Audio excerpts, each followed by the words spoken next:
Welcome to Close Up Radio, where our hosts, Doug Llewellyn and Jim Masters, bring you the amazing stories of people who answered the call to unlock their potential and taken control of their own success with authenticity, creativity, persistence, and resilience. Close Up Radio special guests share their knowledge and wisdom so you, the listener, can live the most empowered life possible.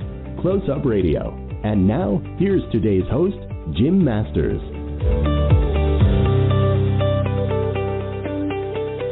Welcome to Close Up Radio, everybody. Jim Masters here. It's Tuesday, February 15th, 2022, and it is noon Eastern, 9 a.m. Pacific live. A pleasure to have you with us today, and thanks so much for joining us. We really appreciate it when you guys are with us from all around the world. Very excited to welcome author Dr. Michelle K. Johnston, live and direct from New Orleans, Louisiana.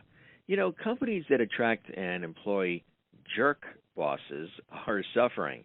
Employees are leaving in drones. In November 2021, 4.5 million Americans left their jobs in what has become to be known as the Great Resignation.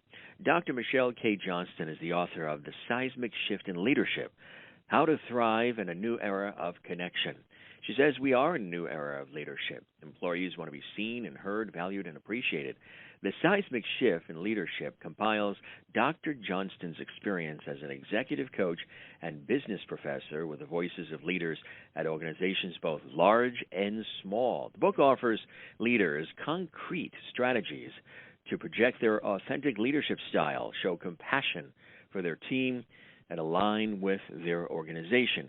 The foreword to the Seismic Shift in Leadership is written by legendary executive coach Marshall Goldsmith, who's also a good friend of us here at Close Up Television and Radio, and I've had an opportunity to interview him multiple times on our radio series, Close Up Radio, and also we did a television video interview, which we also do here at Close Up Television, with Marshall Goldsmith, and it was wonderful. He is amazing.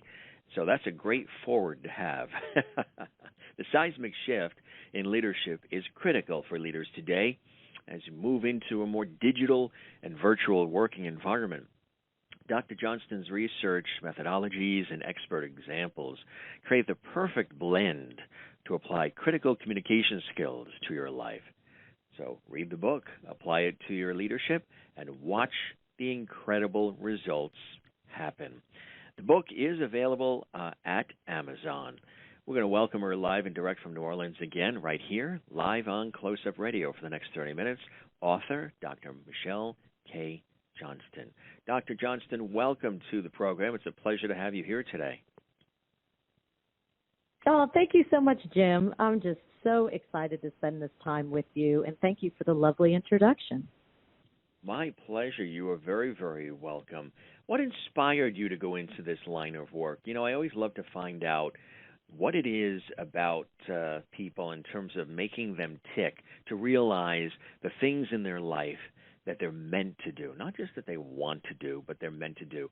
What first compelled you to go into this line of work, thus also leading you to be inspired to write the book? I agree. Jim, you and I have a lot in common. I'm always intrigued with people's passion and where it came from and their purpose and their superpowers. And I think I've really thought long and hard about this. How in the world did I end up here? Why did I get a PhD? Who does that? How did I become an executive coach and end up writing this book? These are great questions. And upon reflection, I go back to my childhood.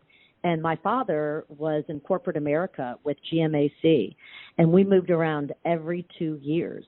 And we always had family dinner every night, no matter how long his commute was and how long we had to wait.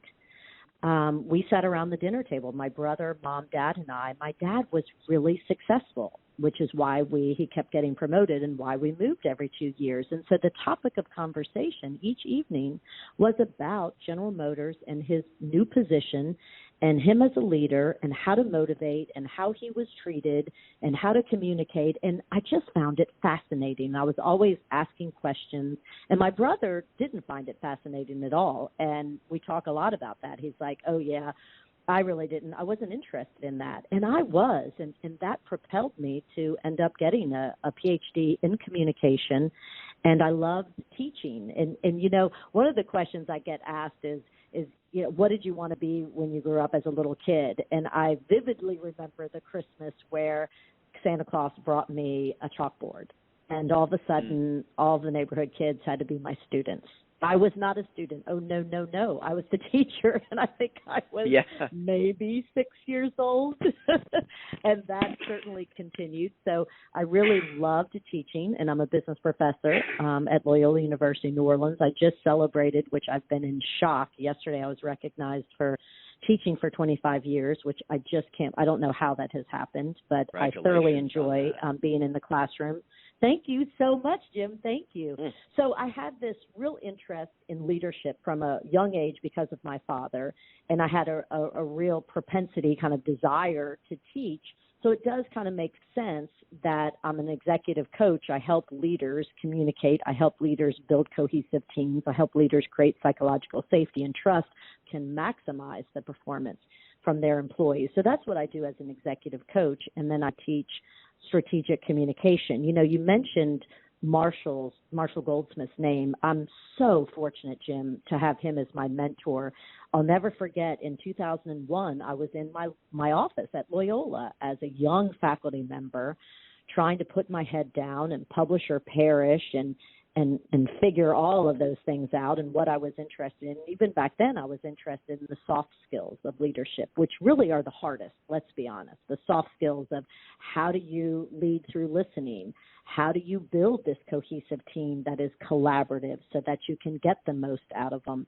And I read a New Yorker article that followed Marshall Goldsmith all around the world, and executive coaching really wasn't a thing back then, but it became a thing in 2001 with this article, and I ripped it out, and it is still in my filing cabinet at Loyola. And I remember thinking, once I get tenure and I can lift my head up from all this publish and perish, that's what I wanted to do. And fast forward about 3 years ago, I was trying to remember the exact date. It was around 3 or 4 years ago. I was with my clients, some of the executives that I coach, and I was in the audience with them, and the speaker was Marshall Goldsmith. And here, all these years later, I was applying his methodology of stakeholder analysis, just following in his footsteps, but I had never met him. And he had just turned 70. And on stage at this big leadership event, he said, I just turned 70. He said, I've made all the money I need to make. I've had this incredible career. What I want to do now is give back. So if anybody wants to be mentored by me, just send me an email. Well, Jim, I ran home as soon as it was over, and I sent Marshall an email. I said, I've been following you all these years. You're my hero. Even though I'm not early in my career, I could still learn a lot from you. Will you still be my, I would be honored if you'd be my mentor. And I didn't realize, and neither did Marshall, that he would receive 18,000 emails in 1 week. So he couldn't keep up with it in the beginning, but he said, Michelle, I would love to. Please circle back with me. He said 6 months. Well, 2 years went by because I wrote my book, and I waited for my book to be sent to the publisher, and I looped back. I circled back with him. I said, Marshall, I've now written a book called The Seismic Shift in Leadership. Would you please be my mentor? And he said, absolutely. So ever since, that just has changed my life because I'm learning from the best. You know, he's the #1 executive coach in the world, #1 global thought leader, New York Times bestselling author, and I get to meet with him every week and just learn from the best. It's a true privilege. That is fantastic. What a great story, huh? What a great story. Thanks for sharing that. That really is extraordinary. You know, the book itself, too, The Seismic Shift in Leadership, How to Thrive in a New Era of Connection. What a title. It's so apropos for today's times. The seismic shift that is occurring, it isn't just the resigning from positions. There's just a lot of undercurrent of seismic shift that is actually happening that maybe the pandemic sort of accelerated, but was probably already sort of starting to happen, underneath the effects of the pandemic. Tell us about what that seismic shift is from your perspective. You are absolutely right, Jim. I totally agree with everything you just said. So, yeah, my book was sent to the publisher, was about to be sent to the publisher right when the world shut down in March of 2020. So I had written about the seismic shift even before the pandemic. As an executive coach, what I was seeing and observing and was on the front lines of is some of my leaders who were still employing that old model of the authoritative leadership style, more command and control, which was very in vogue. I think we could talk on a whole nother episode of whether that was ever an effective leadership style, but it certainly was the norm. And what I was seeing is those leaders who I was trying to coach who insisted on demonstrating this directive, leading with power style, it was no longer effective, and they were inadvertently creating cultures of fear. So I was trying to coach these leaders, and yet I was hearing from their employees that this authoritative command and control style was not working, and it was doing the exact opposite. It was not a cohesive team. They had become competitive with one another. They had developed anxiety. They were miserable. And so I saw many of these leaders losing their jobs while I was trying to coach them. And that's when I realized, whoa, the world has changed. That can't be the style that leaders think that they need to use. And this is really interesting, Jim. What I learned whenever I begin a coaching relationship, I start with a 360 process. This is all the Marshall Goldsmith way, and it's a stakeholder analysis. So I interview about 10 to 15 of the key stakeholders that these leaders interact with on a daily basis so that I can really understand what their strengths are, what their blind spots are, what they can do to be even a better leader. And what I found in the data with these three particular leaders that lost their jobs in 1 year is that they were so disconnected from their teams because they were disconnected with themselves. They were each trying to be somebody that they weren't. One of them was trying to be their former boss because that worked for the boss, and they wanted to be like their former boss, but it wasn't them. So they were showing up as kind of fake, inauthentic, phoning it in. Another leader was trying to be what he had in his head, what it would take to be successful in this position, and he would hide pieces and parts of himself, and that doesn't work. So when you lose trust from your team, when your team is saying to me, the coach, we don't trust that person, who is that person? Then you're no longer a leader. And so I realized that's what I wanted. I wanted to get the message out there. I wanted to make a bigger impact in the world than just showing up in the classroom with my business students at Loyola. I wanted to help. And you know what's really interesting, Jim, is my big aha moment that it was all about connection. And I wanted to help the leaders not lose their jobs. I wanted to help them connect more with themselves. As I realized that had been me. I had subscribed to that model. I used it in my classroom as a leader. I would march in and think it was about power and not connection. And I was very strict. And it was not me, but I thought that's what it took to be successful. I had to become this authoritative leader in the classroom, and it didn't work.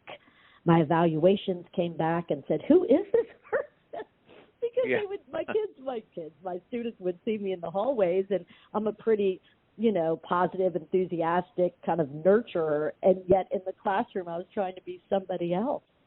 And the dean brought me into his office. He said, something's got to change. You're not going to get promoted if you continue to try to be somebody else. And so it all kind of came together. I realized that if I had not figured that out, I probably would have lost my job. And then I'm witnessing these leaders that I'm trying to coach lose their jobs, which is what propelled me to write the book. That's an amazing story. This new era of connection that we hear a lot and we're talking about, define that a little bit for us, a new era of connection. Yeah, and so when I wrote the book and then was about to send it off to the publisher, and here it is, March 2020, I realized, whoa, this entire world has now shut down. and the entire planet is disconnected. I got to hold on and let me go back, because I interviewed 18 executives to learn more about connection, the good, the bad, the ugly, the failures, the successes. So what I did is I went back during the pandemic, during the 2 years, and tried to figure out, how do leaders connect in a time of disconnection in this whole new era? And I found that in this new hybrid working environment, which is not going to go away, this seems to be the new norm, is it takes extraordinary connection. So what used to be transactional from a leadership perspective, do this, do that, you show up to a meeting, you have an agenda, the leader facilitates the meeting, whether it's in person or on Zoom or virtual, whatever software you use, and it was transactional. It was much more directive. Well, that doesn't work anymore. You've got to go above and beyond. You've got to spend time during these meetings really connecting at a personal level. And that's what I'm calling extraordinary connection. You've got to start off a meeting and saying, okay, everybody, let's go around before we get to business. Before we hear about everybody's progress on the goals for this quarter, this is a really tough time. I want to hear, how are you doing on a scale of 1 to 10? How are you doing really? And go around and connect with your team on a personal level. It's not just about what are you bringing to me as far as business results. It's about, as a leader, I care about you as a human. I want to know how you're doing. We're going to connect. I want you to bring your full selves to work. You don't have to try to be perfect. There's no such thing as perfection. You don't have to be fake and pretend that everything's okay when this is the toughest time our generation has ever experienced. Let's talk. So that's what I call extraordinary connection. We, as all of us as leaders, we've got to make an extraordinary effort to meaningfully connect. Very important, absolutely. How can they do that? What's a few ways that they can implement that even right now?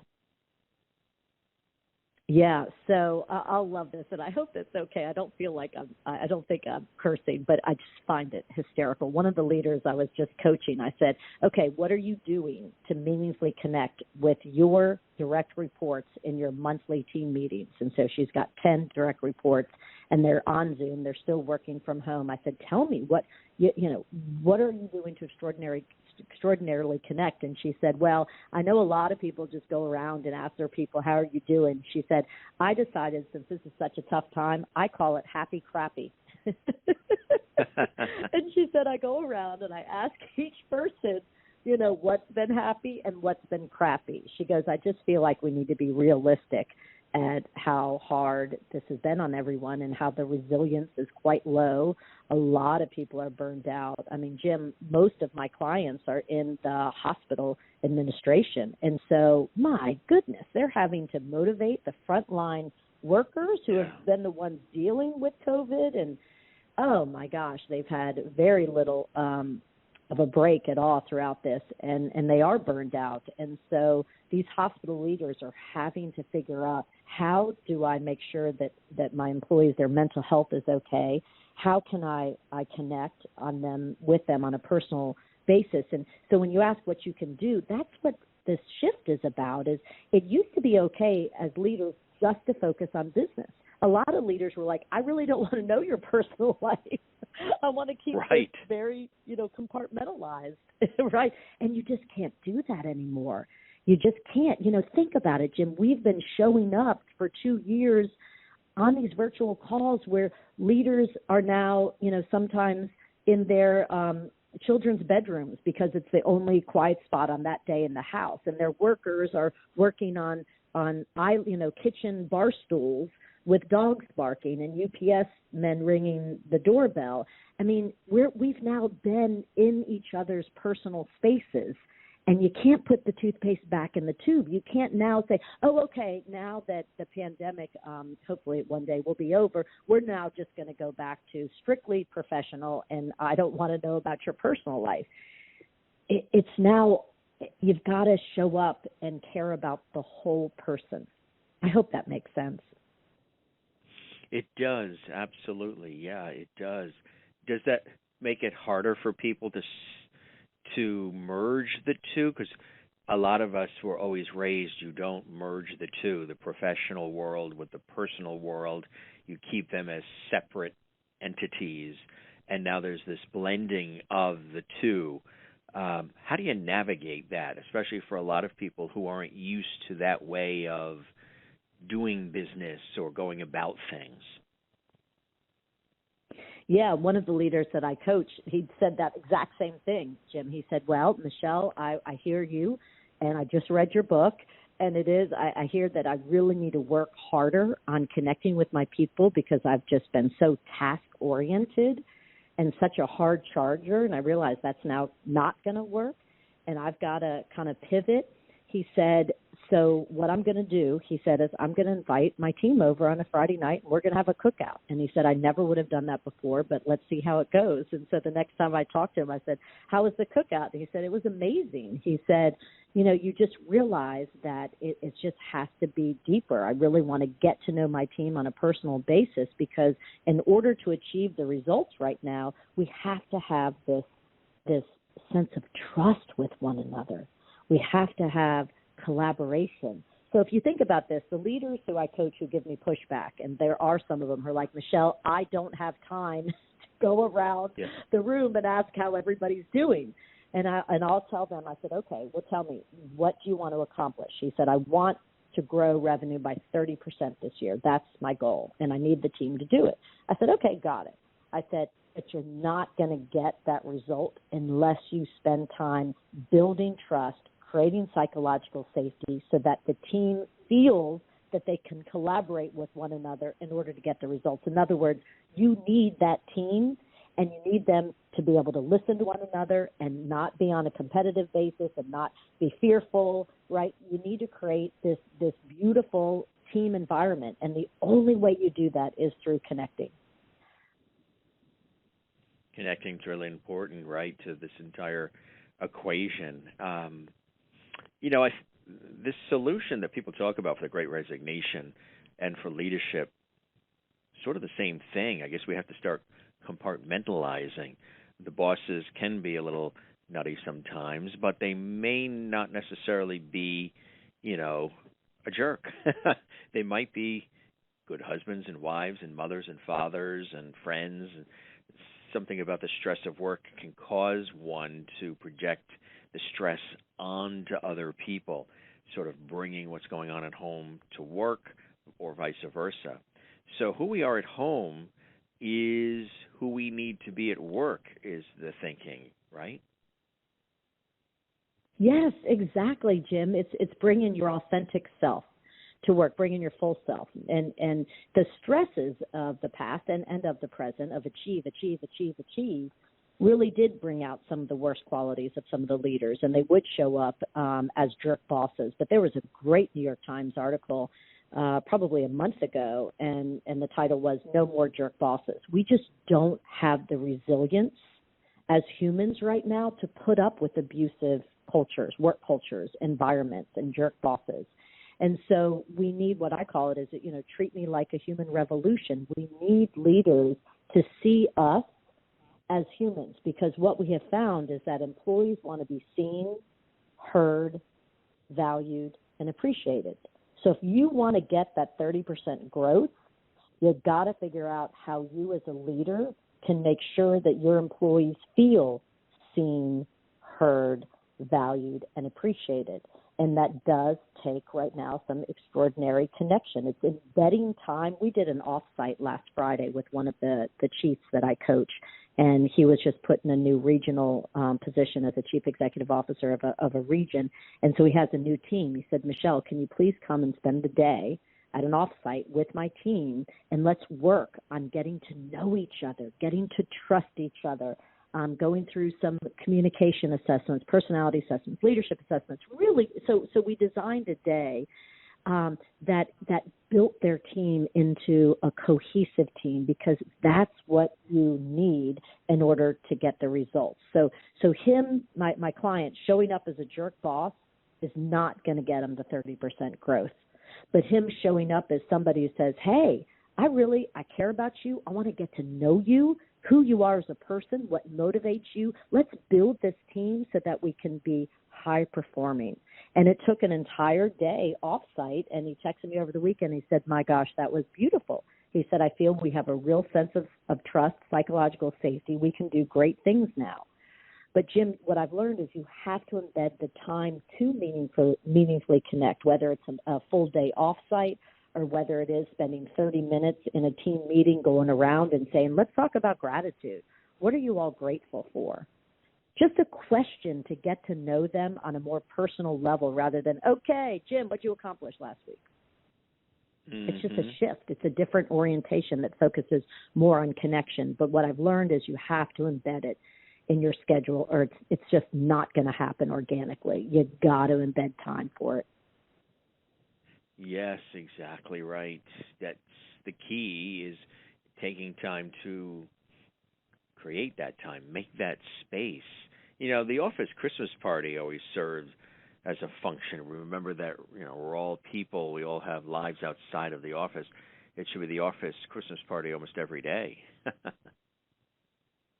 Yes, exactly, because you show up as your real self, as your full self. Right. And you're not just seen as this robot who shows up. Right, exactly. And so the office Christmas party, we haven't had office Christmas parties in a long time, and people are craving connection. They're craving community. So many people have just felt lonely during these past 2 years. So when I called Extraordinary Connection, leadership right now is hard. But it also can be the most rewarding part of your job because it is all about relationships, and that's what brings real satisfaction. And so leaders do need to say, okay, we've been apart from each other for so long. Let's go out if you can. If you're in a place where you can go out to lunch, let's meet for lunch. You know, let's have a happy hour on a Friday afternoon. Let's go play pickleball as a team. Let's do this 5K together. And those are some of the tactics that I'm hearing that leaders are using now to intentionally embed time to meaningfully connect at a different level, like you said, at a Christmas party level. It's outside of work. What can we do together to create that community and that trust and that connection that we haven't had in a long time? Mm-hmm. Exactly right. We've got about a minute and a half or so left, but real quickly, I mentioned the foreword written by legendary executive coach and our friend Marshall Goldsmith. Something quite special, huh? I'm so honored. Like I said, I'm on every week. I'm on calls with him, and he's an incredible mentor who's taking all of the lessons that he's learned coaching the very top of the top executives in the world, and how to really add value as an executive coach, because achievement really is not correlated with happiness. And it's my job as a coach to make sure that my leaders are achieving, but also have a sense of satisfaction and purpose. And we've learned, and have meaning in life and connection with others. So it's a pretty big job that I find incredibly satisfying, and I'm learning from the best, from Marshall Goldsmith, and hopefully I'm able to really bring some and add some value and significant difference to the leaders that I coach. The book is The Seismic Shift in Leadership, How to Thrive in a New Era of Connection, and it's available at Amazon. You can also go to Michelle's website, www.michelle, and that's Michelle, and then the letter K, and then her last name, Johnston, Johnston, www.michellekjohnston.com to learn more about her extraordinary work. Dr. Johnston, thank you very much for joining us on the show. This was truly a pleasure. Hope you enjoyed the time as much as I did, and hope we get a chance to explore some more down the line. That would be a pleasure. Oh, that would be my pleasure, for sure. Thank you so much, Jim, and thank you to all of our listeners. And I hope you learned one way that you can go and just connect, because it's just going to make the world a better place right now. We need it. Thank you so much. Oh, you're very, very welcome. And it was a pleasure connecting with you here on Close Up Radio today. Thanks for joining us, everybody. This is your host, Jim Masters, thanking you for your time this time. Till next time, stay tuned. We'll be back momentarily with another amazing guest right here on Close Up Radio. Till then, for all of us, have a great day. Thanks for joining us. You have been listening to a broadcast from Close Up Radio, a division of Close Up Television Incorporated. For more information about our show and to be considered for future broadcasts, please visit closeuptelevision.com. You may also learn about us on social media and listen to us on podcast and internet radio. Thank you for joining us, and we hope that you have an empowered and productive day.